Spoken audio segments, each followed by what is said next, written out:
कहने लगा मैं वही जिन हूँ जिसने उसके साथ निकाह किया है। इनको रोको, नहीं तो मैं इस लड़की को मार दूंगा। ये जो चीज़ होती है ये इनके खाने की चीज़ होती है।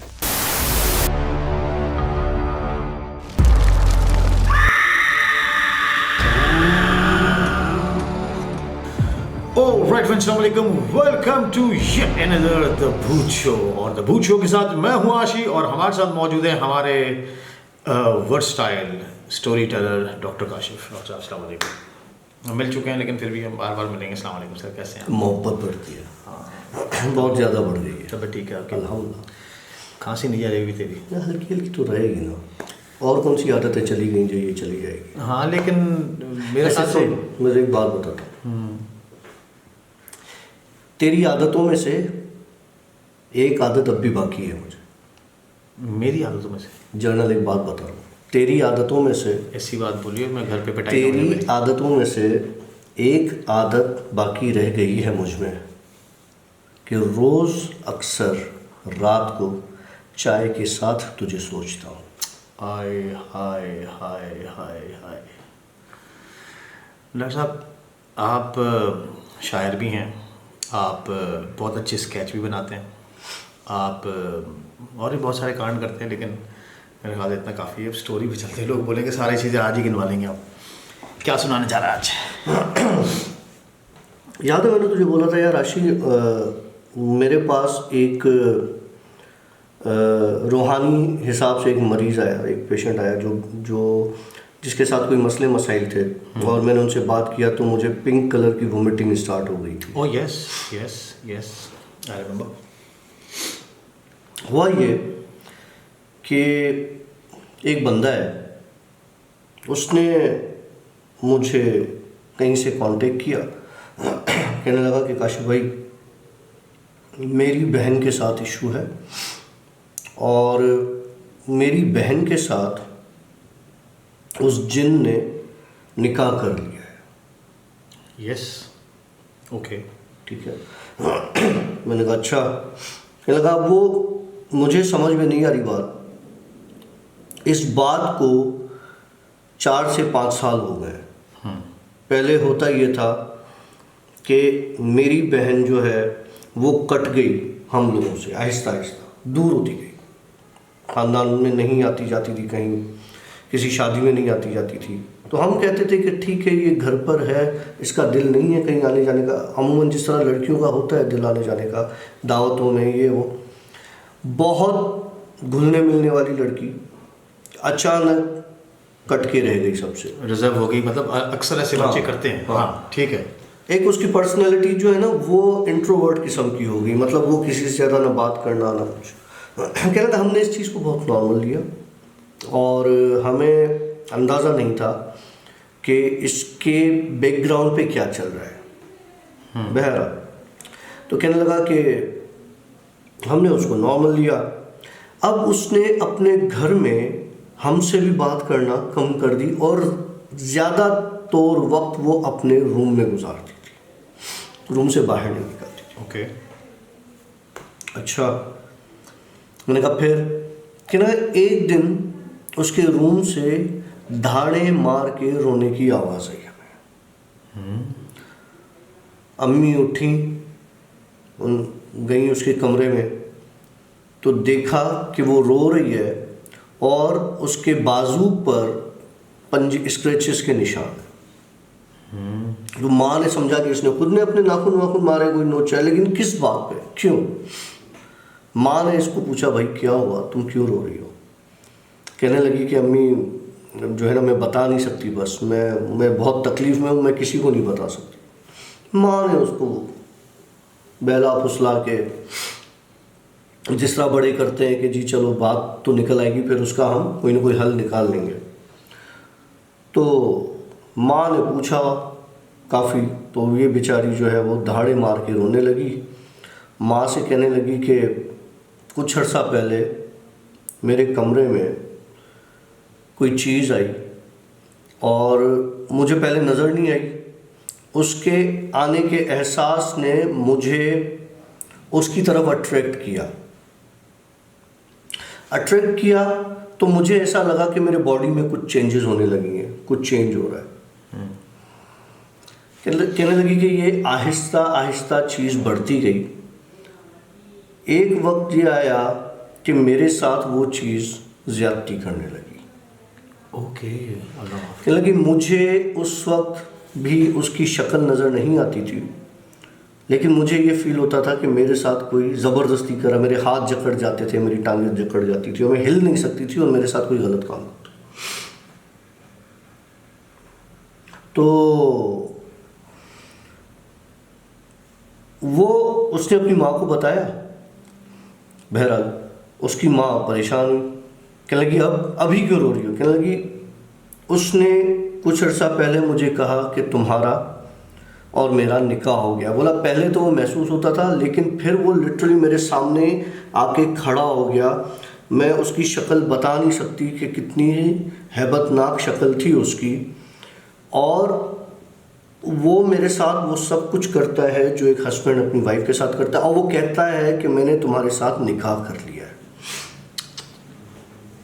अब एक इंसान का एक जिन से निकाह, ये सारे इनके पैतरे होते हैं, बहुत झूठे होते हैं, ये धोखा देते हैं। अगर इस तरह के होते हैं ना तो निकाह हो गया। निकाह मतलब दिमाग में लड़की के यह आ जाए मेरी शादी हो गई, ठीक है, लेकिन ऐसा कोई रिलेशन नहीं होता। इंसान का निकाह सिर्फ इंसान से होता है, जिन्नात का निकाह सिर्फ जिन्नात से होता है, ठीक है। बहरहाल इसने बोला कि मैंने तुम्हारे साथ निकाह कर लिया है, अब तुम किसी और के साथ निकाह नहीं कर सकती। ये यहाँ तक इसकी माँ ने जब ये सारी बातें सुनी उसके तो हाथ पांव ठंडे हो गए। कहने लगी आज क्यों रो रही हो? कह रहे आज जब मैंने रेजिस्ट किया तो उसने मुझे अजियत पहुँचाई है, क्योंकि मैं इतने अरसे से ये सब झेल रही हूँ और मैंने किसी को नहीं बताया। मेरी अब कोई पर्सनल लाइफ रही नहीं, मुझे नहीं पता कि मेरी शादी होगी या नहीं होगी। मेरी शादी की उम्र हो चुकी है और मुझे तबाह कर दिया इस चीज़ ने। माँ परेशान है, परेशान हो गई, माँ है, जाहिर सी बात है। माँ किससे डिस्कस करे ये सारी बातें? माँ ने बताया बाप को कि भाई ये इशू हो गया, अब क्या किया जाए। जाहिर सी बात है वो बाप है, परेशान हो गया। उन्होंने आमिल ढूंढना शुरू किया। आमिल के पास जब गए, जब पहले आमिल के पास गए, उस पागल ने पता नहीं क्या किया कि वो जो चीज़ हफ्ते में 3 दिन में एक बार होती थी वो रेगुलर होना शुरू हो गई। मतलब वो चीज़ ज़्यादा, वो कहते हैं ना कि गुस्से में आके उस चीज़ को कंटिन्यू करने लग गई कि तुमने ये किया कैसे, मतलब तुम किसी के पास गए क्यों? अब ये लड़की और परेशान माँ को कहने लगी कि फिर मेरे साथ तो बड़ा मसला हो रहा है।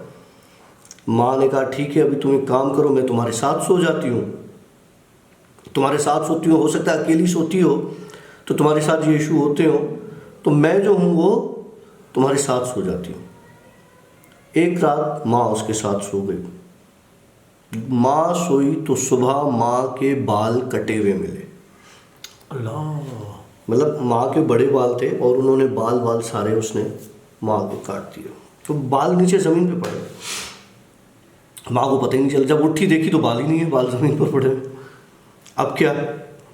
माँ ने बोला कि ये तो मामला बहुत गंभीर है, इसके साथ तो कोई सो भी नहीं सकता। आज इसने बाल काटे हैं, कल गला काट देगा, तो ये तो ख़राब है मामला। बहरहाल वो उसको लेके दूसरे आमिल के पास गए, तीसरे के पास गए।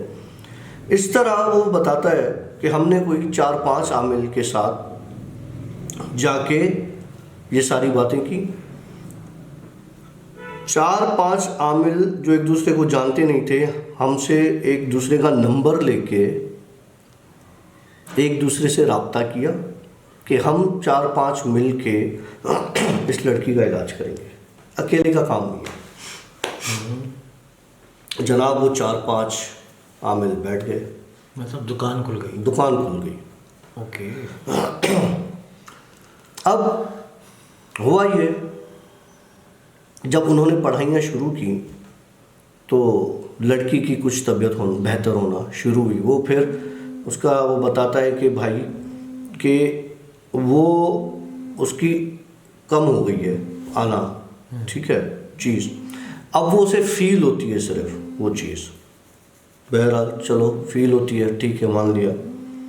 मैंने कहा मुझे बताओ कि मैं इसमें क्या कर सकता हूँ। बोला नहीं, हमने काशिफ भाई आपके व्लॉग्स देखे हैं, आपकी स्टोरीज देखी हैं, तो आप काइंडली अगर कुछ कर सकते हैं तो वो कर लें, उसका प्लीज़ आपको, आपकी बड़ी मेहरबानी होगी। मैंने कहा अच्छा ठीक है, एक काम करो, तुम्हारे पास कोई तस्वीर है तुम्हारी बहन की जो तुम मुझे दिखा सको? वो आया हुआ था मेरे पास, तो उसने अपनी बहन की मोबाइल में फ़ोटो दिखाई मुझे।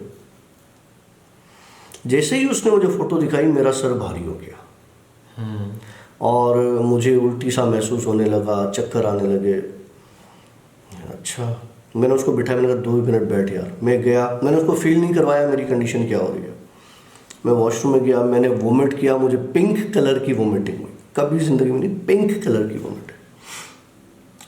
अच्छा, वो वोमिट देख के मुझे एहसास हो गया कि ये तो भाई मामला कुछ ख़राब है। मतलब इसमें अव्वल तो मैं आमिल हूँ ही नहीं, वो तो 4-5 आमिल मिल के बैठ के काम कर रहे हैं, मैं तो कुछ भी नहीं हूँ भाई इनके सामने, और ये बड़ा ख़तरनाक मामला है। बहरहाल मैं नॉर्मल हुआ, वोमिट करके निकला, इसके पास आके बैठा। मैंने इससे कहा भाई बात सुनो, मुझे लगता है कि कोई गड़बड़ है, सही है, और जैसा तुम बता रहे हो और इतने आमिल उसका इलाज कर रहे हैं, तो जब वो इतने कर रहे हैं तो मैं आमिल भी नहीं हूँ, मैं इस काम में कुछ कर नहीं सकता। तो जो है ना, मेरे पास कोई वो है नहीं, मैं क्या करूँ? पता है उसके भाई ने क्या बोला? बोला मैं इसलिए थोड़ी आया हूँ कि ये मामला सही हो। सगा भाई? बोला मैं इसलिए नहीं आया आपके पास कि मामला सही हो, मैं इसलिए आया हूँ कि वो 4 आमिल ये पढ़ाई करना छोड़ दें। 4-5 आमिल जो हैं वो पढ़ाई करना छोड़ दें। मैंने कहा यार तुम्हारी बहन है भाई, उसका इलाज हो रहा है। कहने लगा वो मेरी बहन नहीं है।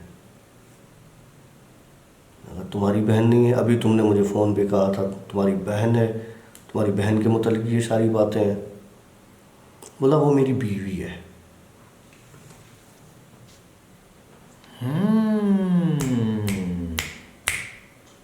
मतलब वो साहब खुद पहुंच गया आपके पास कि इनको रोको नहीं तो मैं इस लड़की को मार दूंगा।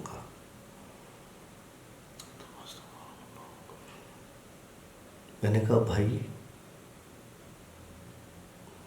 तो क्या है? मैंने उसकी शक्ल देखी, कहने लगा मैं वही जिन हूँ जिसने उसके साथ निकाह किया है।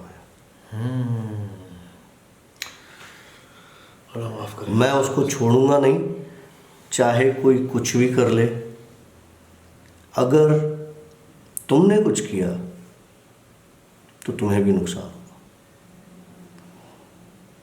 मैंने कहा यार मुझे नुकसान नहीं देना भाई प्लीज़, बहुत डरता हूँ तुम लोगों से। खैर ये कह के चला गया। उसके बाद आई उसके भाई की कॉल, जो कि मुझसे मिलने आना चाह रहा था। उसके भाई से पहले वो मेरे पास पहुंच गया। जब उसका भाई आया मेरे पास तो मैंने उसको पकड़ा, मैंने कहा तो भाई है उसका।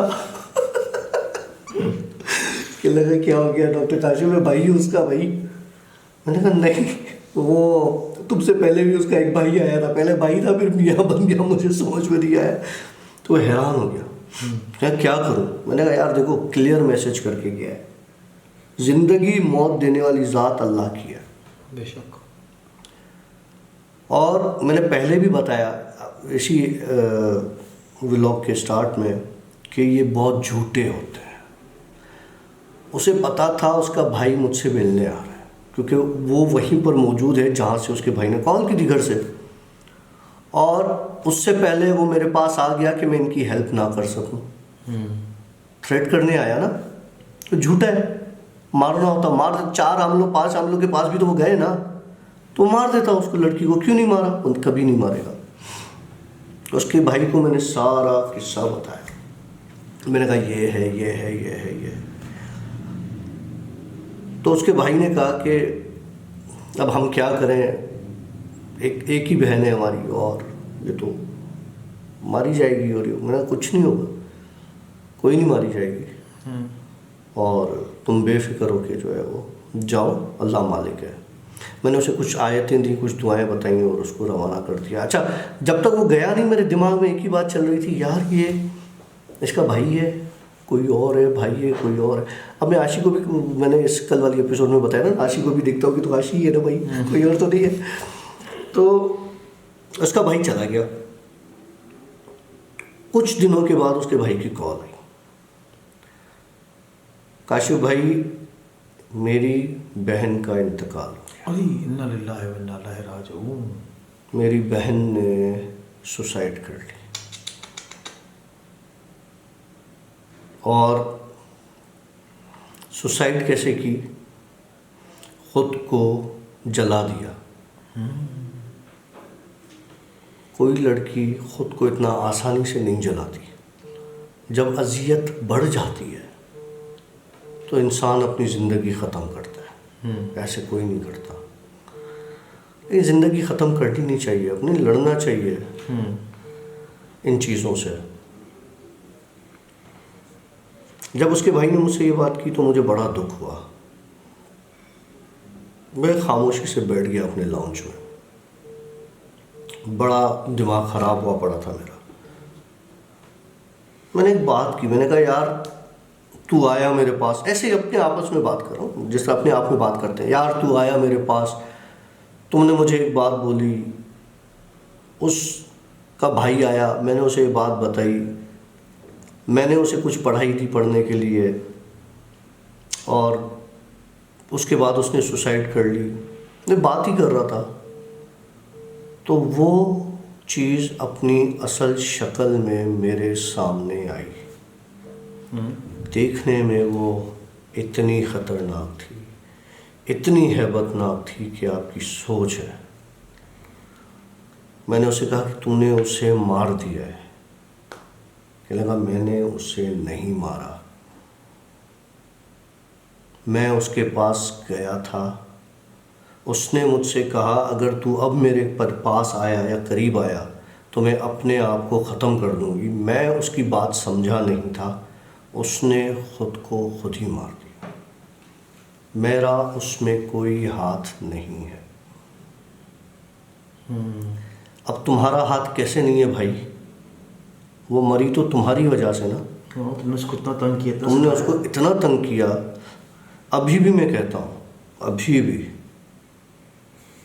ये चीज़ें मेरे साथ चलती फिरती घूमती फिरती रहती हैं। मुझे पता है कि मेरी नहीं है, किसी की भी नहीं है। सुनती हैं, मैसेज जाते हैं, सब होता है। इस लड़की का ये जो खून था ना, उसका हिसाब क़यामत के दिन हर इंसान, हर जिन को देना है। बेशक तुमने जो किया तुम्हारे साथ इससे ज़्यादा बुरा होगा। अल्लाह माफ़ करे यार। तो क्या गुजरी होगी उसकी फैमिली पर? पहले तो उस लड़की की इकलौती बेटी, इकलौती। अच्छा, वो जो बंदी जिसने सुसाइड की, उसने कोई पीछे कोई नोट छोड़ा, कोई ऐसी नहीं, चीज़? कुछ नहीं, कुछ भी नहीं। कुछ भी। ऐसे लोग अक्सर हमारे पास कहते हैं ना कि छोड़ दो, अकेले बैठी है, बैठने दो, ये कर दें, वो कर दें, छोड़ दो, अब उसको अपने हाल पे छोड़ दो। नहीं, हमारे पास अक्सर फैमिलीज़ में होता है, ये बहुत बड़ा मैसेज है। हमारी बहनें, हमारे बच्चे अक्सर अकेले बैठ के खेलते रहते हैं, हम उनको इजाज़त देते हैं, हाँ भाई खेलने दो, बस बच्चा आज़ाद है ना, बस वो खेल रहा है, बिज़ी है। बहुत डेंजरस पॉइंट है ये। यहीं से ही चीज़ें स्टार्ट होती हैं।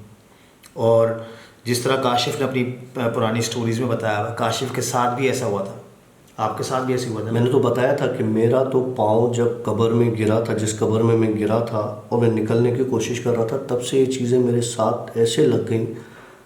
फिर पानी में, वो जो नदी थी वहाँ में फिर मुझे गिराया गया, कब्र में गिराया गया। उसके बाद चीज़ें आना शुरू हो गई थी। बस अल्लाह माफ़ करे। और मैं यही आप लोगों को बार बार हिदायत करूँगा कि अपने बच्चों का, स्पेशली लड़कियों के साथ ये चीज़ें बहुत ज़्यादा अटैच होती हैं, उनका बहुत ज़्यादा ख्याल रखें। लड़कों के साथ भी होती हैं, ऐसे नहीं कि सिर्फ लड़कियों के साथ होता है या लड़कों के साथ नहीं मैं होता है। लड़का हूँ भाई, मेरे साथ ज़िंदा मिसाल बैठा हुआ आपके सामने। लेकिन यह है कि आप उनकी बातें सुने और उनको अलग ना छोड़ें। जहाँ पे अपने अकेला छोड़ दिया उनको, उन्होंने अपनी ज़िंदगी अलग बना देनी, उनकी लाइफ ही अलग हो जाएगी। तो आपका काम है अपने फैमिली मेम्बर्स को बचाना, अपने दोस्तों को बचाना।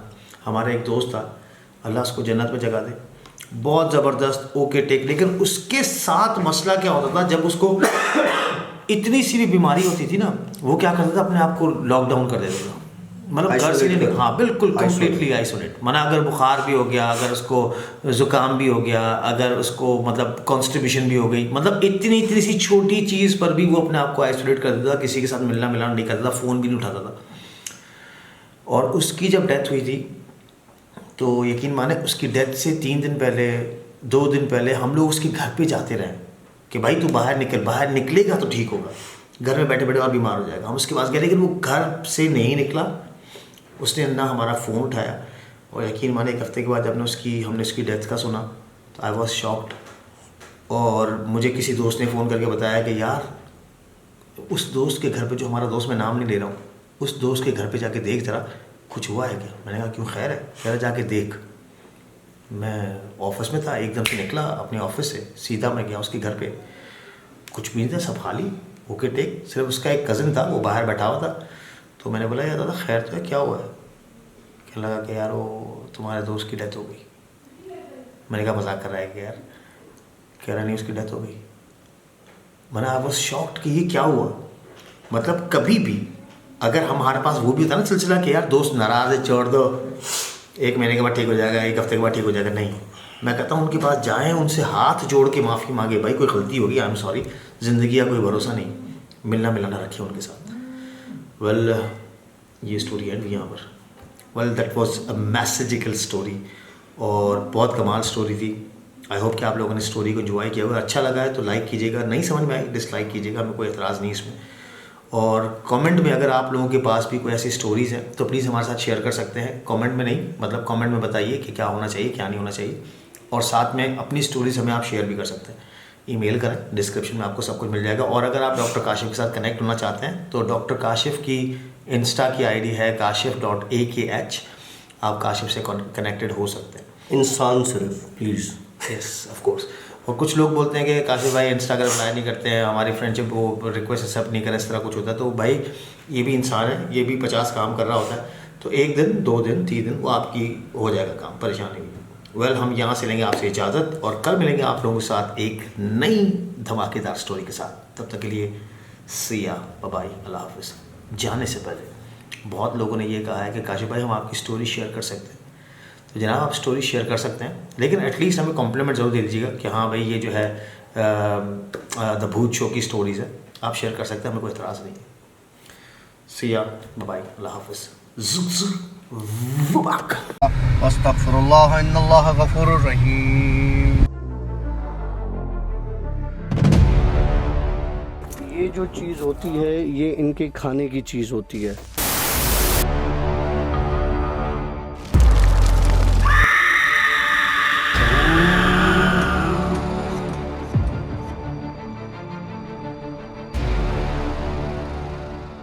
दोनों बच्चे आए, जो खा रहे थे थैली में, उन्होंने मेरे आगे कर दिया, खाओ। अब एक इंसान कच्चा गोश्त कैसे खा सकता है। अस्तगफिरुल्लाह इन्नल्लाह गफूरुर रहीम। ये जो चीज़ होती है ये इनके खाने की चीज़ होती है।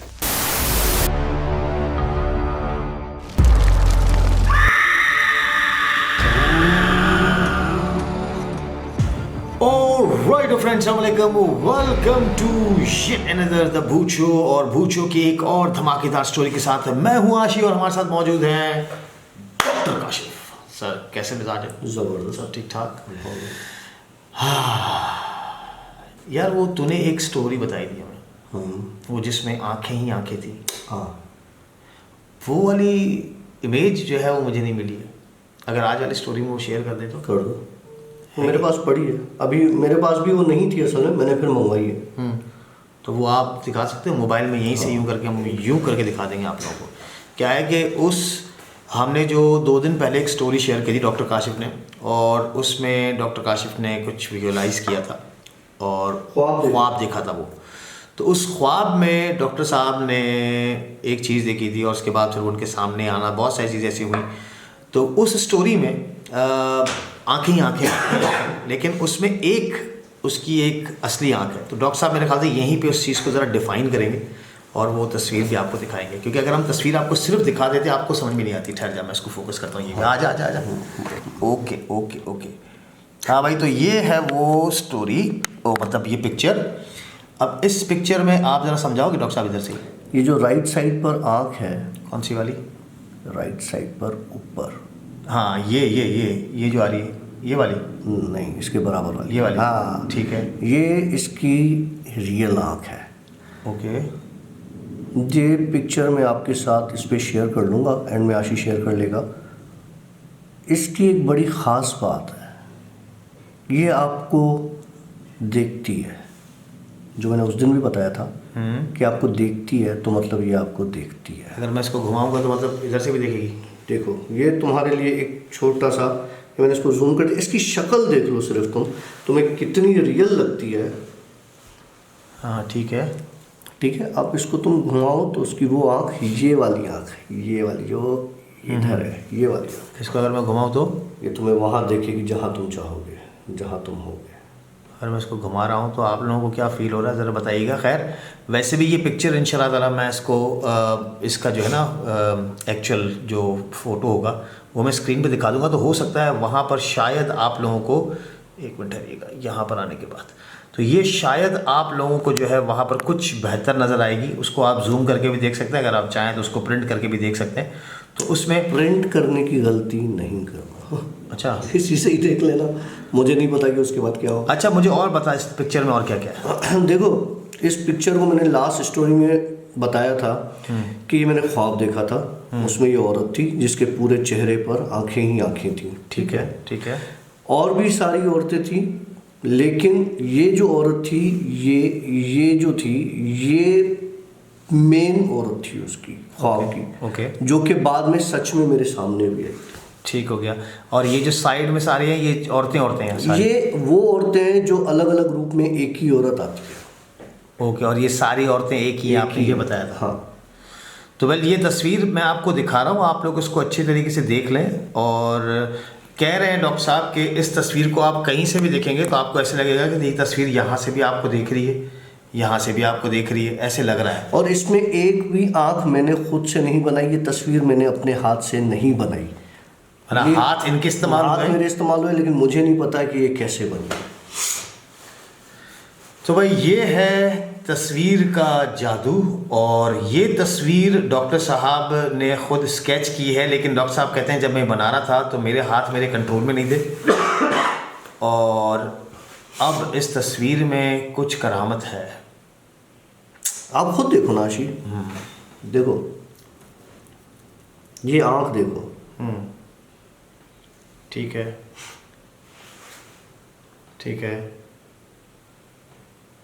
इसमें क्या है? इसमें क्या, ये वाली आँख कह रहे हो? हाँ, इसमें क्या है? ये जहाँ से भी रोटेट करोगे आपको उधर ही देखेगी। ये वाली आँख? हाँ, मतलब ये वाली, ये इसकी रियल आँख। भाई, ये वाली आँख जो है वो डॉक्टर साहब कह रहे हैं कि आप कहीं से भी इसको देखोगे, ये आँख ऐसे लगता है कि ये आपको देख रही है। वो जब आपके साथ पिक्चर शेयर करेंगे ना तो उसमें। हाँ, तो वेल, ये तस्वीर की छोटी सी डिस्क्रिप्शन थी और मेरे ख़्याल से काफ़ी चीज़ें आप लोगों को समझ में आ गई होंगी। लेकिन अब आप इस पिक्चर को आप लोग किस तरह देख रहे हैं हमें कमेंट में ज़रूर बताइएगा। मतलब क्या आप लोग भी यही चीज़ें फील कर रहे हैं या नहीं कर रहे हैं? मैंने तस्वीर को अभी तक इतने गौर से नहीं देखा है, मैं जब देखूंगा तो फिर मैं अपने कमेंट्स भी इंशाल्लाह ताला ज़रूर दूंगा। लेकिन इसमें डॉक्टर साहब के हिसाब से एक हम लोग गए थे साधु मंदिर है सक्खर में, जो कि बहुत ही पुराना मंदिर है और वो दरिया के बीच में मंदिर है एक, और कश्ती में जाना पड़ता है। कश्ती में जाना पड़ता है उस मंदिर में। मैं वहाँ पे गया था, मैंने वहाँ पे व्लॉग भी रिकॉर्ड किया था, साधु मंदिर के नाम से वो है।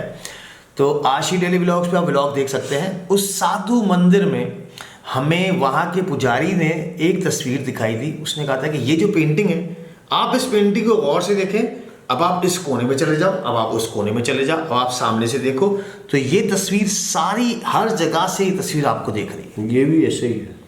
तो ये तस्वीर भी ऐसे ही है। बाकी ये तस्वीर जब आप देखेंगे तो हमें कमेंट में ज़रूर बताइएगा। और इसके बाद किसी के साथ कुछ होता है तो भाई मेरा कसूर नहीं है, वो आपकी अपनी कोई चीज़ होगी। बिल्कुल। तो आ जाते हैं मज़े की स्टोरी पर। मेरे व्यूअर्स के लिए एक बुक लिख रहा हूँ मैं। ओके। काफ़ी लोगों ने कहा यार काशी भाई बुक लिखो, तो मैंने बुक लिखना स्टार्ट किया है इन्हीं चीज़ों पर। उसकी पहली स्टोरी की कुछ चीज़ें मैंने शेयर की थी इंस्टा पर, जो कि वहाँ से गायब हो चुकी हैं शायद। पहली स्टोरी जो थी वो थी तीसरी आँख, रूहानी या बातनी आँख, जिसे हम थर्ड आई भी कहते हैं। उसके मुतालिक मैं डिटेल में नहीं जाऊँगा, इतना बता रहा हूँ कि वो बुक बेसिकली मैं पूरी इन्हीं चीज़ों पर लिख रहा हूँ। लेकिन ऐसी बुक किसी ने नहीं लिखी होगी, ये मैं गारंटी से कह रहा हूँ, क्योंकि उस बुक में जो चीज़ें हैं आप पढ़ के सरप्राइज हो जाओगे। मतलब डॉक्टर काशिफ अब राइटर भी है? नहीं, डॉक्टर काशिफ उस बुक को नहीं लिख रहे। किस्सा सुने? हाँ, डॉक्टर काशिफ के होंगे, लेकिन लिख कोई और रहा होगा। मैंने बुक लिखना स्टार्ट की, अभी एक पेज ही लिखा था। मेरे पास उस रात एक चीज़ आई, एक शख्स आया, कहने लगा कि ये बुक तुम कहो तो मैं लिख दूं।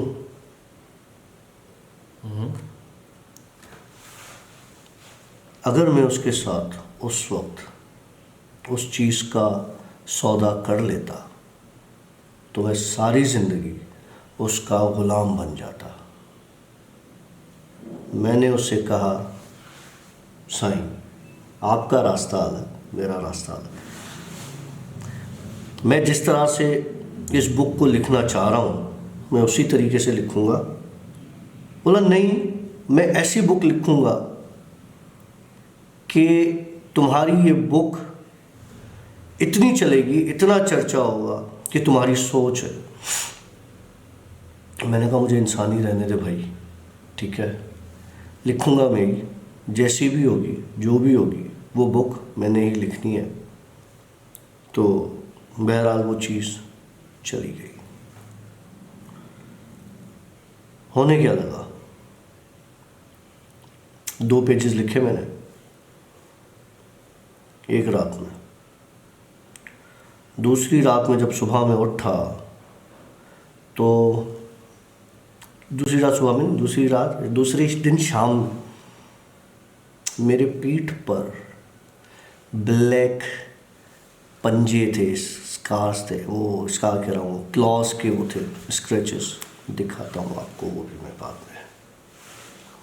शॉट उतारेगा? नहीं, मेरे अभी तो नहीं है, वो आधे घंटे में ख़त्म हो गए। मेरे पास फ़ोटोज़ मैंने खींच ली थी। मैंने कहा टक टक टक टक टक टक, डॉक्टर सबूत जमा कर, लोगों को सबूत चाहिए होता है, तेरी ज़बान बकवास है। तो मैंने सबूत ले लिए, दिखाऊंगा। लेकिन नहीं मैंने बॉडी कैसे दिखाऊंगा यार अपनी, तुझे दिखा देता हूँ। खैर है, दिखा दूँ? हाँ, इधर ही दिखा दे, इसी में। हाँ। ये आज मतलब हमारी जिन स्टोरीज़ हैं वो मतलब विद प्रूफ के साथ है, तस्वीरों के साथ है। तो मेरे ख्याल से आज की स्टोरी का नाम ही हम रखेंगे तस्वीर। तो पहले आपको डॉक्टर साहब ने अपना स्केच दिखाया, उसकी तस्वीर दिखाई। अब डॉक्टर साहब दिखाने जा रहे हैं, थोड़ा सा सेंसर कर लेंगे, धुंधला करके चलाएंगे यार। उसमें डॉक्टर साहब की जवानी सबके सामने आ जाएगी। चलो कोई बात नहीं है, अपना ही है। सब बहनें आके बंद कर लीजिएगा, काशिफ भाई की बहनें। क्या होगा सर? बहुत लंबी स्टोरी में चले गए आप, किधर चले हाँ गए? जो है वो मैंने डिलीट हो गई भाई नहीं नहीं नहीं, एक तो पढ़ी है, बाकी मैं चेक कर रहा हूँ। डॉक्टर साहब जो है ना वो स्टोरी भी लिखते हैं तो स्टोरियाँ गुम हाँ हाँ क्या भाई, ये लेना यार, इसमें और भी पड़ी हुई है ना, तो इसलिए मैं थोड़ा सा, मैंने उस पर रेड मार्क भी लगाए थे, ये देख रहे हैं। अरे हाँ यार, ये तो ऐसे लग रहा है जैसे, अल्लाह माफ़ करो यार। हाँ भैया जी, एक और डॉक्टर साहब की, ओए होए होए होए होए, इधर आते हैं, इसको मैं फोकस करने लगा हूँ। ओ फोकस नहीं कर रहा तस्वीर को भी। चले भाई, अब ये देख लेंगे डॉक्टर साहब की बैक है। खूबसूरत जवानी है, तो ये इस पे निशान है। डॉक्टर साहब को डिफाइन कर देंगे तस्वीर को? दिखाओ, मैं तुम्हें दूसरा भी दिखाता हूँ, उसमें शायद क्लियर हो। तो भाई डॉक्टर साहब ने जो है अपने ही फ़ोटोज़ निकाले हैं ताकि आप लोगों को प्रूफ मिले, जो लोग बिलीव नहीं करते हैं। ये 3 देख रहे हो, यूं यूं क्लॉज है, ब्लैक कलर के। दूसरे मोबाइल में ओ यस यस, ये तो बहुत क्लियर है। डॉक्टर साहब मसल्स दिखा दूँ आपके मैं? दिखा दे यार। चले भाई, ये देखिएगा। दिखा दिया तुम लोगों ने, और क्या। हाँ सब तो दिखा बचा क्या है दिया। मेरा? ये देखिएगा, ये डॉक्टर साहब की इस तस्वीर में अगर आपको नज़र आए, ये देखिए पंजे नज़र आ रहे हैं आपको, ये आपको पंजे नज़र आ रहे होंगे। इसको मैं थोड़ा सा लूज़ करने लगा हूँ। तो ये डॉक्टर साहब की बॉडी पर स्कार्स हैं, जो ये कह रहे हैं कि इसका, ये अब डॉक्टर साहब हो सकता है अपने आप को अजियत दे दें, लेकिन ऐसे कोई सेंसिबल आदमी ये हरकत नहीं कर सकता। आपको शायद अब क्लियर नज़र आ रहा होगा। तो डॉक्टर साहब, अच्छा फिर क्या हुआ? शायद एक, हाँ हाँ, रुक जाओ रुक जाओ। क्यों मेरी कैमरा आपको फोकस नहीं कर रही अभी? हाँ रुक जाओ, ये देखो यहाँ पे मैंने मार्क भी किया, सर्कल्स मार्क किए हैं। हाँ भाई, तो इसको मैं फोकस कर लेते हैं। हाँ भाई, ये डॉक्टर साहब ने फोकस करके भी, मतलब रेड मार्क्स लगा के दिखाए हैं, निशान तो है, बहुत प्रोमिनेंट है। ये मेरे रिसाइकिल में पड़ी हुई हैं तस्वीरें, मैंने वहाँ से, हाँ ये रही ना। आजा बेटा, आ जाओ सबूत मांगने वालों। इसको मैं फोकस करने लगा हूँ। हाँ भाई, अब बोले।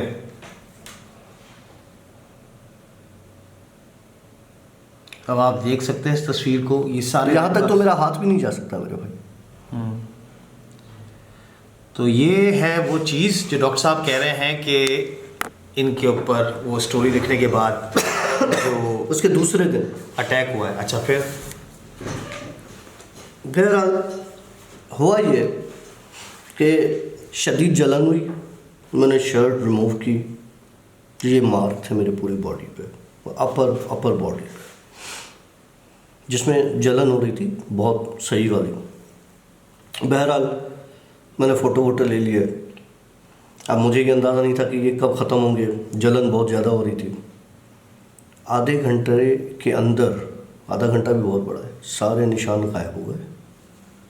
ना कोई जलन, ना कोई मार्क, कुछ भी नहीं, सब नॉर्मल, ओके। जैसे आशी कहता है ना, ओके टेक हो गया, सब ओके टेक था। हुआ ये कि उस रात तकरीबन कोई 4 बजे मेरा दिमाग ख़राब हो गया। दिमाग ऐसे ख़राब हुआ कि मैं उठा, नहाया, 4 बजे यार, नहा के गाड़ी निकाली, निकल गया बाहर। अकेले? नहीं, 7, 4, 5 लोग और थे जो पीछे शीशे में नजर आते हैं। हाँ, निकल गया बाहर तो निकल गया। अब समझ में ना आया कि जाऊंगा, क्योंकि मुझे घर पे डर लग रहा था, सीधी सी बात है। मैं निकल गया, मैंने कहा चल यार निकल चल। तो मुझे लकी अली का एक गाना याद आ गया, अनजानी राहों पे तू क्या ढूंढता फिरे। तो मैं भी किसी को ढूंढ ही रहा था। 4:30 बजे 2 बच्चे 4:30 बजे एक सड़क के किनारे बैठे कुछ खा रहे थे। उस रात की बात बता रहा हूँ। मैंने गाड़ी रोकना मुनासिब नहीं समझा कि वो दूर से नज़र आ रहे थे कि वो कुछ खा रहे हैं थैली से निकाल के। उनके पास से गुज़रा तो वो बच्चे मेरी गाड़ी के सामने भाग कर आ गए। जैसे ही मैं गुजरने लगा तो मैंने फ़ौरन इमरजेंसी ब्रेक मारा।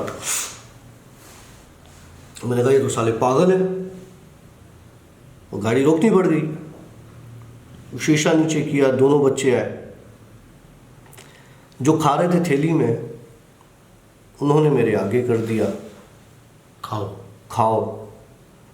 अब एक इंसान कच्चा गोश्त कैसे खा सकता है? ये सिर्फ बुक लिखने के कॉन्सिक्वेंसेस बता रहा हूं आपको मैं। तूने तो खाया होगा। नहीं, मैंने नहीं खाया, मैं कच्चा गोश्त नहीं खा सकता भाई, नहीं सॉरी। उन्होंने कहा खाओ, मैं कहा, यार मैं तो नहीं खा सकता। बोला या खाओ या किताब पूरी करो, या खाओ या किताब पूरी करो। ठीक है, किताब पूरी करता हूँ।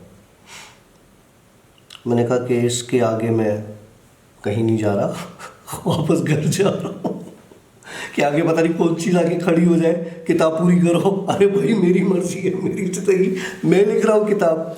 मतलब इससे यहाँ भी पता चल रहा है कि कुछ पार्टीज ऐसी हैं जो कहती हैं कि आप नहीं लिखो। हाँ, नहीं लिखो। हाँ, ठीक है, मतलब हमारी कहानी लिखो। हाँ, जो मैं कह रहा हूँ जो हम चाह रहे हैं वो लिखो। और कुछ पार्टीज ऐसी हैं जो कह रहे हैं कि जल्दी से काम खत्म करो। हाँ, ओके। मेरी एक फ्रेंड है और उसने मुझे ये एडवाइस की कि यार तुम क्यों नहीं इस बुक को एज अ एंटिटी बन के लिखो। एज अ एंटिटी बन के लिखो बोले तो मतलब कि तुम अपने आप को इंसान हटा के जिन बन के लिखो।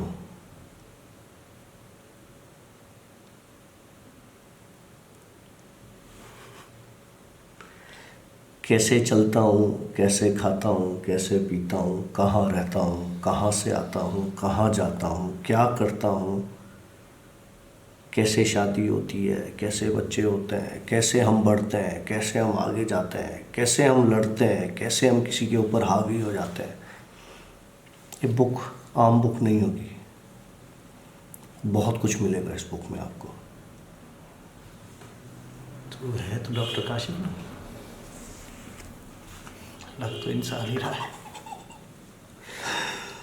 अच्छा, तो बड़ी मज़े की बुक होगी है, इसको लिखूंगा मैं ऐसे ही। डर लग रहा है मुझे तुझसे। मेरे ख्याल से भाई हम यहाँ पे स्टोरी को आज एंड करते हैं। और यकीन मानिए इस स्टोरी को शुरू करते के साथ ही मुझे मोबाइल पर 3-4 फ़ोन्स आई हैं जो मैंने फ़ोन नहीं उठाई है मैंने। और हो सकता है अल्लाह रहम करे कोई पीछे कोई कारण तो नहीं कर रहा है, तो खुदा का वास्ता है यार। वेल हम मेरे ख्याल से हम यहाँ पे लेंगे आप लोगों से इजाज़त। और स्टोरी पता नहीं कैसी थी, लेकिन ये है कि आज की ये तस्वीर वाली कहानी आई होप कि आप लोगों को अच्छी लगी होगी। मुझे तो अच्छी लगी है, लेकिन आखिर में डर भी लग रहा है। लेकिन मुझे भी अभी बड़ी बेदर्दी के साथ इंतज़ार रहेगा, बेचैनी के साथ, बेचैनी के साथ, तुम्हारे वर्ड साथ छोड़ गए आशी। बेचैनी के साथ मुझे इंतज़ार रहेगा कि जो है हाथ भी इसका भारी हो गया लगा है मुझे। यहाँ पे मेरे को निशान तो नहीं थी, नील पड़ गया, नील पड़ गया। तो ऐसे है कि मुझे भी इंतज़ार रहेगा और मैं उम्मीद करता हूँ कि जो डॉक्टर काशिफ को सुनने वाले हैं, पसंद करते हैं, उनको भी इंतज़ार रहेगा। बल्कि जो पसंद नहीं भी करते वो भी पढ़ेंगे ज़रूर, मुझे पता है। लेकिन उसके बाद ओ ये काशिफ पागल है, ये ऐसा है, ये वैसा है, ये भी पागल है, ये भी पागल है। तो well thank you very much, आप लोगों ने हमारी इतनी सारी बकवास को आज सुना है। और आई होप कि हमारी अब जो धमाकेदार कल जो स्टोरी आने जा रही है उसको आप इंजॉय करेंगे। फिलहाल हम आप लोगों से लेंगे इजाज़त। सी या बाबा, अल्लाह हाफ़िज़। अस्तगफिरुल्लाह इन्नल्लाह गफूरुर रहीम।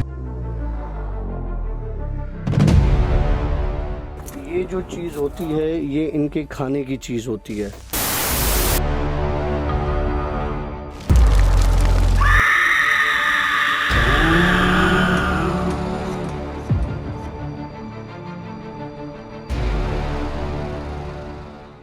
उसे ऐसी क्या चीज़ तंग कर रही थी, ऐसा क्या था जो उसने सुसाइड किया, ऐसी कौन सी चीज़ थी जिसने उसको इतना एक्सट्रीम पर जाकर ऐसा कदम उठाने पे मजबूर किया। अस्तगफिरुल्लाह इन्नल्लाह गफूरुर रहीम। ये जो चीज़ होती है ये इनके खाने की चीज़ होती है।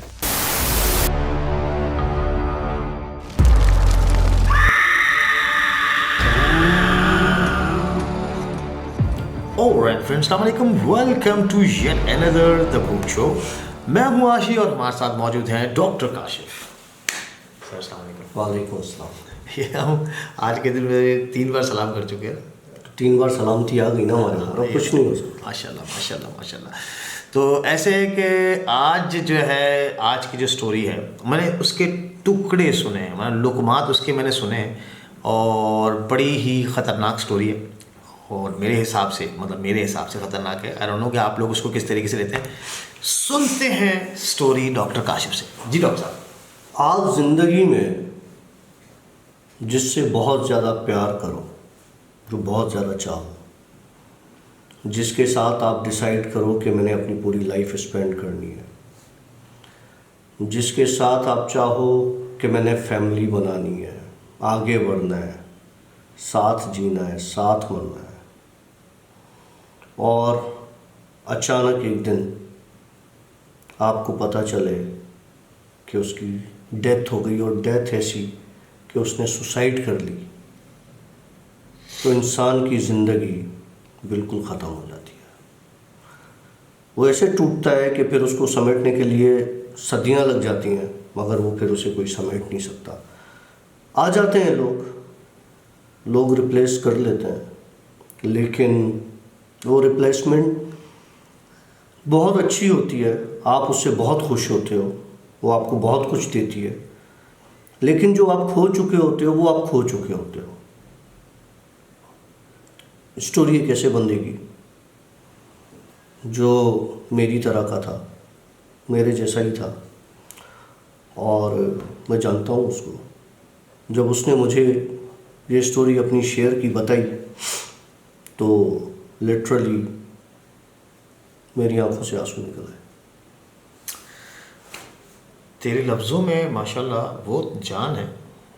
अभी तूने खाली वो बताना शुरू किया था ना स्टोरी कि ऐसे हुआ, और वो अगर कोई इस तरीके से आपको वो मर जाए, खुदकुशी कर ले, एकदम से मेरे अंदर से पूरा एक नहीं करंट आया, यूँ हो गया मेरे अंदर से। तो मतलब ऑफ कोर्स जब किसी के साथ ऐसा सीन होता है, अल्लाह माफ़ करे, वो कहते हैं ना कि पहला इश्क आदमी कभी भूलता नहीं है। तो इश्क अगर इश्क हो तो नहीं भूलता।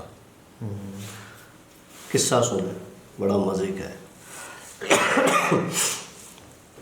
एक बंदा है, मेरा बहुत अच्छा दोस्त है, मेरे साथ पढ़ा है वो, मैं उसको अच्छे से जानता हूँ, हमने MBBS साथ की। वो बंदा, वो मेरा दोस्त, उसने बोला है तो मैं स्टोरी शेयर कर रहा हूँ, वरना किसी की पर्सनल स्टोरीज में उठा के इस तरह से शेयर नहीं करता। और इससे कंफर्म हो गया कि डॉक्टर साहब असली वाले डॉक्टर हैं, MBBS डॉक्टर। हाँ, मैं हूँ, डिग्री भी है मैं। आगा खान नहीं, आगा खान का कार्ड भी है डॉक्टर, देखो। अच्छा, फिर तो वो आया मेरे पास, कहने लगा, यार काशिफ, मुद्दत हो गई, एक अरसा बीत गया। 2003 में और 2017 में कितने साल हो गए? 17 साल। 17 साल हो गए। उन 17 सालों में मैं 17 मिली सेकेंड्स भी उसको नहीं भूला। वो बंदा शादीशुदा है, उसकी शादी हो गई, बच्चे हैं, खुश है, दोस्त हैं, उठना बैठना है। उसके अंदर एक एबनॉर्मल चीज़ है। उसके अंदर जो एबनॉर्मल चीज़ वो है कि वो चीज़ों को महसूस करता है। जैसे मैं देखता हूँ, वो चीज़ों को फील करता है, उसे पता चलता है कि चीज़ें हैं, यहाँ पर है, वहाँ पर है, एक उसे वाइब आती है इस तरह की। तो इसलिए मेरी उससे ज़्यादा बनती भी है, मैं उसको बड़े अच्छे से जानता भी हूँ। उसकी एक गर्लफ्रेंड हुआ करती थी, बहुत खुश थे दोनों। मैं उनको देखता था, दुआएं देता था, यार कपल हो तो ऐसा हो, मतलब इतना प्यार। और शादी भी होने वाली थी उनकी आपस में। फैमिली के टर्म्स बहुत अच्छे थे उनके, दोनों फैमिलीज में किसी को कोई एतराज़ नहीं था। ये हर चीज़ एक स्मूथली चल रही थी, हर चीज़ बड़ी एक स्मूथ वे में जा रही थी। कहता है, यार काशिर तुझे पता है फलानी बंदी जिसने सुसाइड कर ली थी मेरी है? मैंने कहा हाँ। कह रहा तुझे पूरा किस्सा पता है? मैंने कहा नहीं, मुझे पूरा किस्सा नहीं पता। कह रहे एक रात हम बात कर रहे थे फ़ोन पर, और बड़े अच्छे मूड में थे हम। हमारी लाइफ की प्लानिंग कर रहे थे, हम ये कर रहे थे कि हमें आगे कैसे बढ़ना है, कैसे ज़िंदगी चलानी है। शादी की तारीखें भी, रिश्ता भी होने वाला है, तारीखें बन जाएंगी। MBBS हो चुका है, शादी हो जाएगी। हम बहुत खुश थे, हम ये सारी बातें कर रहे थे फ़ोन। अचानक फ़ोन कट गया। तो तब PTCL मोबाइल था मगर हर किसी के पास नहीं था। क्या लगा कि फ़ोन कट गया, तो मुझे थोड़ा सा अजीब हुआ कि यार इतनी अच्छी बातें हमारी चल रही थी, फ्यूचर प्लानिंग चल रही थी, इस बंदी ने फ़ोन काट दिया। बोला मुझे बहुत गुस्सा आया उस पर, इसने मेरा फ़ोन काट दिया। बोला मैंने दोबारा ट्राई किया तो कोई उठाया नहीं। मैं समझ गया हो सकता है कहीं और चली गई हो, किसी रूम में, किसी माँ के पास, बाप के पास, बहन के पास, किसी के पास भी चली गई। मतलब मैं सो गया। सुबह मैं यूनिवर्सिटी चला गया पॉइंट में। तो जब यूनिवर्सिटी गया तो हमारा एक कॉमन फ्रेंड था, पर वो बंदे का बता रहा हूँ, मेरा नहीं, वो मेरे लिए सब पागल हो जाओगे। उसका एक कॉमन फ्रेंड था उस बंदे का। क्या लगा वो आया, उसने बोला यार सुन तुझे पता चला? तो उसने बोला क्या? बोला तुझे नहीं पता? बोला किस बात का? बोला यार वो फलानी लड़की नहीं है, उसने रात सुसाइड कर ली। वो बोला क्या हो गया, पागल हो गया, कैसी बातें कर रहा है? बोला खुदा की कसम उसने सुसाइड कर ली, तुम्हें नहीं पता? उसने बोला मैं तेरा मुंह तोड़ दूंगा भाई, तू पता है तो बोल किसके लिए है? बोला हाँ जिसके लिए बोल रहा हूँ मुझे पता है, उसने सुसाइड कर लिया रात। बोला मुझे यकीन नहीं है। वो गाड़ी निकाली उसने अपनी, गाड़ी में बिठाया, हम उसके घर पे पहुंच गए। जब उसके घर पे पहुंचे तो लोगों की भीड़ थी। 11 का टाइम था। 11 का टाइम उसने बताया, मुझे क्या पता, जो भी टाइम था यही टाइम था। 11, साढ़े 11, 12 का यही टाइम था। और कहने लगा कि मैं गाड़ी से उतरा तो भीड़ थी, और गया तो उस बंदी की लाश सामने पड़ी हुई थी, जिससे इतना सीरियस था और सिंसियर था, जिससे रात को ये बातें कर रहा था, प्लानिंग कर रहा था शादी की और ये सारी चीज़ें। यार काशिफ समझ में नहीं आया उसे ऐसी क्या चीज़ तंग कर रही थी, ऐसा क्या था जो उसने सुसाइड किया, ऐसी कौन सी चीज़ थी जिसने उसको इतना एक्सट्रीम पर जाकर ऐसा कदम उठाने पे मजबूर किया। बोला दोनों फैमिलीज़ हमारी खुश थीं, दोनों फैमिलीज़ एक दूसरे के पास आ जा रही थी, शादी होने वाली थी, रात को अचानक इस तरह से सुसाइड कर देना मुझसे फ़ोन पे बात करते हुए, मैं वो दिन नहीं भूल सकता। मुझे नहीं पता उसने ऐसा क्यों किया। उस बंदे को चीज़ें फील होती हैं आपकी तरह? हाँ मेरी तरह। तो क्या लगा कि मैं वहाँ बैठ गया, मेरी ज़िंदगी वहीं ख़त्म हो गई कि अब मुझे नहीं पता अब क्या होगा, मुझे नहीं समझ में आता अब मेरा क्या होगा।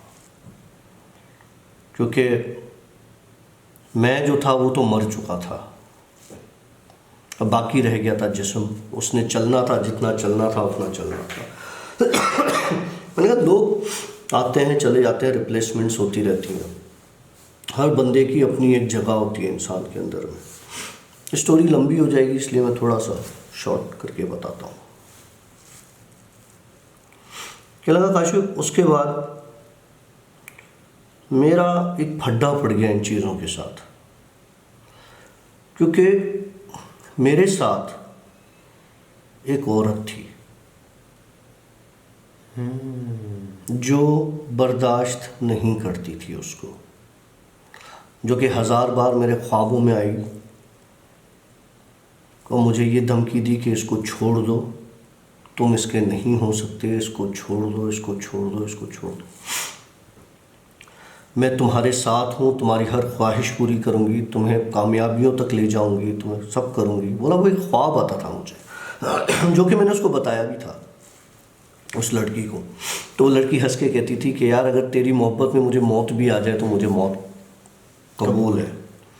एक ख्वाब था, ख्वाब को ख्वाब करके लिया गया। बोला यार उस लड़की को उस औरत ने मारा, और जब ये सारी बातें मुझ पे खुली तो मैं पागल हो गया, क्योंकि वो जो जिसने मारा उसने आके उसके ख्वाब में कन्फेस किया कि तू जिसके साथ भी करेगा, मतलब रिलेशनशिप बनाई, हाँ मैं उसको मार दूंगी। क्या मुझे इस चीज़ का डर नहीं था कि ये चीज़ मेरे पीछे है। मुझे ये डर था कि यार मेरी वजह से वो जिसे मैं इतना प्यार करता था वो चली गई, और मैं किसी से शादी नहीं कर सकता, मुझे इस चीज़ की भी तकलीफ़ नहीं है। मुझे सबसे बड़ी तकलीफ़ ये है कि वो चली गई। कि लगा मैं इन चीज़ों के अंदर घुस गया, फट गया जाके मैं इनके अंदर कि सालो तुमने जिसको मारा है ना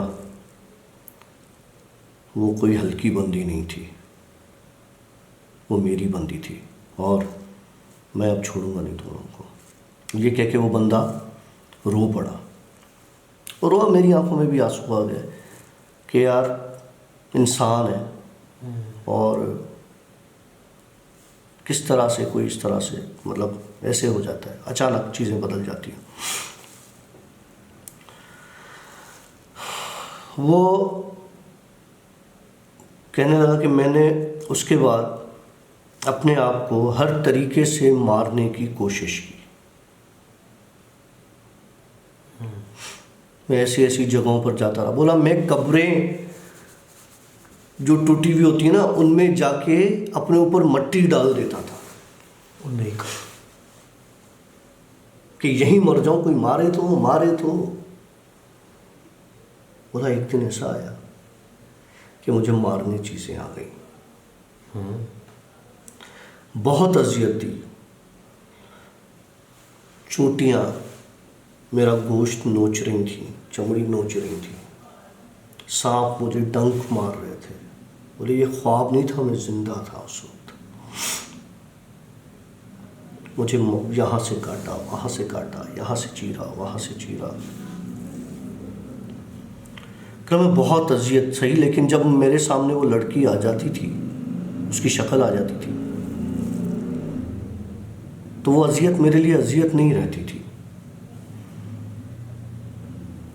मतलब फिर एक वक्त ऐसा आया कि मैं मर गया। एक वक्त ऐसा आया कि मैं मर गया। जैसे तूने भी देखा ना, मैंने भी ऐसे ही देखा उसकी तरफ। लगा तुझे मैं बताने आया था मेरे दोस्त कि मोहब्बत जो भी हो मर के भी होती है। वो मर गई, मैं भी मर गया। अब ना वो है ना मैं हूँ। मैं तेरे पास आया हूँ तुझे ये बताने के लिए कि मर के भी इंसान इस तरह से चलते हैं, दोस्त की डेथ हो गई जी।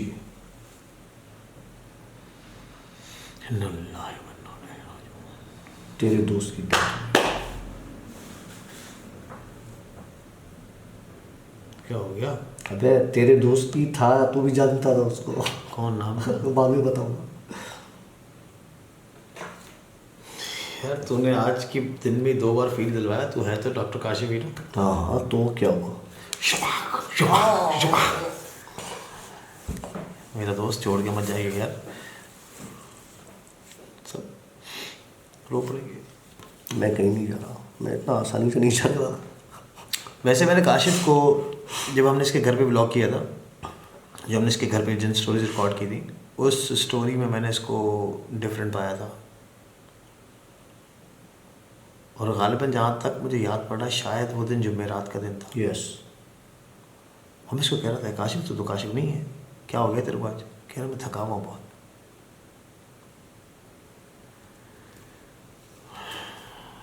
वेल इसका कोई जवाब नहीं है, ना इसके पास है ना मेरे पास है। मैं तो वो चीज़ हूँ नहीं कि ढूंढ के बता दूँ ये काशिफ इंसान है जिन मैं तो नहीं कर सकता, ये कर सकता होगा। लेकिन well it's very difficult to differentiate between human and जिन, ऐसे होता है। आपको पता नहीं होता, कभी कभी वो आपके साथ ऐसे चल रहे होते हैं कि आप उसको फील भी नहीं कर सकते कि कौन है। दोस्त का नाम बताइए। बुक ज़रूर पढ़िएगा, वो जो लास्ट उसमें मैंने बताई, डॉक्टर काशिफ की बुक आने जा रही है, वो ज़रूर सुनिएगा, मतलब पढ़िएगा। और माहौल के साथ पढ़िएगा ताकि पता चले कि एक डॉक्टर बुक काशिफ थी जो जिन है शैतान ने इंसान। लिखी थी एक मोंग के कहने पे, कोडेक्स की कास। उसके बारे में आपने बताया था। हाँ, और वो शैतानी किताब है, वो अभी म्यूज़ियम में पड़ी हुई है। और वो मोंग को बादशाह ने बोला था अगर सुबह तक तुमने कोई ऐसी किताब नहीं लिखी जिसमें दुनिया की हर चीज़ हो तो मैं तुम्हें मार दूंगा, तुम्हारे पास एक ही रास्ता है बचने का। तो उसने अपनी रूह का सौदा कर लिया था शैतान के साथ, और एक शैतान ने 160 गधे की खालों पर 6 फुट की बुक वो लिखी थी। और उसके पता नहीं कितने, कुछ 350 या 360 कुछ सफ़ात इस तरह से हैं, मुझे सही से याद नहीं है, लेकिन उसने उसका सौदा कर लिया था। मैं ऐसे सौदे नहीं करता भाई, मैं ऐसा किसी के साथ सौदा नहीं करूँगा। मेरे पास कोई चीज़ आई भी थी तो उसको मैंने साफ मना कर दिया था। मैं लिखूँगा वही जो मेरा दिल करेगा। हाँ, मैं ख़ुद को एक एंटिटी बनाकर ज़रूर लिखूँगा कि वो करते क्या हैं। उनके ऐसे ऐसे पोल खोलूँगा ना, मैं ऐसी ऐसी चीज़ें बताऊँगा कि लोग हिल जाएंगे। ये जो बड़े बड़े आमिल होते हैं ना, जो जिन निकालते हैं, या जो काले जादूगर होते हैं जो जिन फेंक देते हैं, किसी भी भेज देते हैं, इसका नुकसान कर दो उसका, यार मैं तुम सबकी बैंड बजा दूंगा यार उस बुक में, सबकी। क्या हो गया? ठंडा ठंडा आया, अभी से चैलेंज लेकर किताब छाप ले। नहीं, उसकी वजह बताता हूँ। वो समझते हैं कि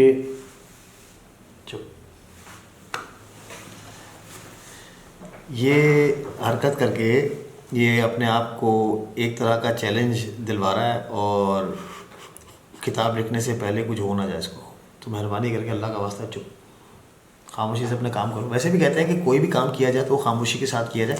मैं तो शोर करके करूँगा, आओ सालों बस ठंडा ठंडा हो जाए। अच्छा, तो ऐसे है कि आप लोगों ने आज की स्टोरी सुन ली होगी, डॉक्टर काशिफ थोड़ा जज्बाती हुए, तो हम यहाँ से आप लोगों से लेंगे इजाज़त। क्या है कि पीछे वो रेस्टोरेंट हमने एक स्टार्ट किया, तो हम उसमें ज़रा सा अपड़ धपड़ में लगे पड़े। अभी भी पीछे एक कॉल आई थी, और पीछे नहीं आई थी, मोबाइल में आई थी, मोबाइल मतलब साइड से तो कॉल आई थी कि जनाब वो सॉस ख़त्म हो गई है, तो वो सॉस बनानी है। तो मैंने कहा okay, just coming in few minutes. तो वो वाला किस्सा है, अभी हम जाएंगे सॉस बनाएंगे और फिर बर्गर पर वो लगाएंगे और बर्गर चलेगा। वेल, हमारे रेस्टोरेंट का नाम है, थोड़ा सा निराला है, गड़बड़ बच्चे। नहीं गड़बड़ नहीं, बर्गर बच्चे। बर्गर बच्चे। तो वही बर्गर बच्चे के नाम से हम लोगों ने रेस्टोरेंट स्टार्ट किया कासमाबाद हैदराबाद में। और स्पेशलिटी उसकी बता रहा हूँ, आज जो मैंने खाया ना, इसने जो मुझे खिलाया, ओ हो शवरमा कोन अंत है, हाईली रिकमेंडेड, ज़बरदस्त। टिकाऊ, सस्ता लेकिन बेहतरीन। बेहतरीन। अच्छा, इसके अलावा हम लोगों ने ओरिजिनल अंडे वाली रेसिपी, अंडे वाला बर्गर हमने वो लॉन्च किया है। अगर कोई कहता है ना कि यार मैं ये अफोर्ड नहीं कर सकता हूँ, 70 रुपीज़ में अंडे वाला बर्गर और ओरिजिनल थीम, जिस बंदे ने मुझे वो रेसिपी दी है, बिलीव मी वो बंदा पायनियर है इस चीज़ का, और कोई इसमें घपला नहीं है, वो ओरिजिनल रेसिपी है। तो आइएगा बर्गर बच्चे पे, और इंशाल्लाह ताला अगला व्लॉग हम जो लाइव करेंगे वो इंशाल्लाह ताला बर्गर बच्चे पे करेंगे, और वहाँ पे हम आपको आइटम्स बना के दिखाएंगे कि ये देखें आइटम्स कैसे हैं। कौन जो बता रहे हैं ना शावरमा, वो यूं नज़र आता है। अरे बड़ा यमी है यार। तो वेल अभी हम जाएंगे और रेस्टोरेंट को जमाएंगे थोड़ा सा, और आपसे अभी थोड़ी देर मिलते हैं लाइव सेशन में। आशिरे व्लॉग्स पे हम लोग करते हैं live session every Sunday night, तो वहाँ पर आप लोग के सवाल जवाबात, आपके कमेंट्स, आपकी स्टोरी, सब लोग हम वहाँ पर चीज़ें शेयर करते हैं। तो मेरे ख्याल से अभी हम आपसे लेंगे इजाज़त, और टाइम हो चुका है काफ़ी ख़तरनाक। तो भाई मिलते हैं कल एक और नई स्टोरी के साथ, तब तक के लिए सी या बाय, हाफिज़, अपना बहुत ज़्यादा ख्याल रखिएगा, बाय बाय। अस्तगफिरुल्लाह इन्नल्लाह गफूरुर रहीम।